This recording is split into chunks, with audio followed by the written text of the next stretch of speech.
وادي امامنا هنا اللاعب اسينسيو تمريره الى موراتا، لكن مره ثانيه ضغط. يا سلام على التوقع من جانب اللاعب اسينسيو، هجمه اتعملت حلوه قوي، وادي المراوغه وكمل وتحرك رائع جدا من خيمس وبالقدم اليمنى يضعها لتكون كره الهدف الاول. شوف الضغط، احد الاسلحه المهمه، اللاعب يديله الثقه ويجعله البديل للاعب كارفاخال. وركنيه لصالح ريال مدريد، وادي كره راسيه هنا ومتابعه وعلى خط المرمى،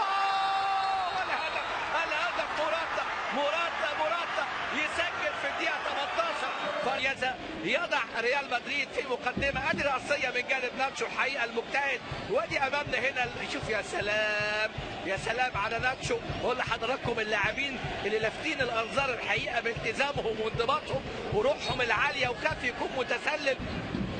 بداية مثالية وبداية أعطى الثقة. وأمامنا هنا انطلاقة من جانب اللاعب كوفاتشيتش، انطلاقة من الكرواتي كوفاتشيتش، هدف قادم، هدف جديد، ويسجل موراتا. يا سلام على التمريرة.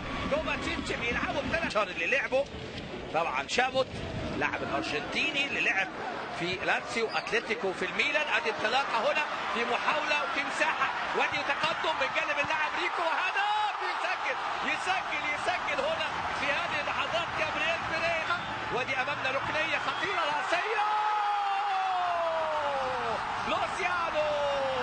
هي كره القدم العاب تشيلسي في 2015. تمريره من جانب ريال مدريد اللي بيحاول توسيع الفارق، لوكاس فاسكيز، وتألق من بعد اوناي رقم 3 وجابرييل بيريز. وادي الهجمه السريعه ريال مدريد عن طريق اللاعب ماركو اسينسيو عاملها حلوه قوي. لوكاس تمريره الى دانيلو مش بتاعك. هذا الحضور في هذا الملعب. ادي امامنا الكسندر سيمونوفسكي اللي بيلعب، اللاعب الارجنتيني بيعمل كره عرضيه خطيره، تسديده.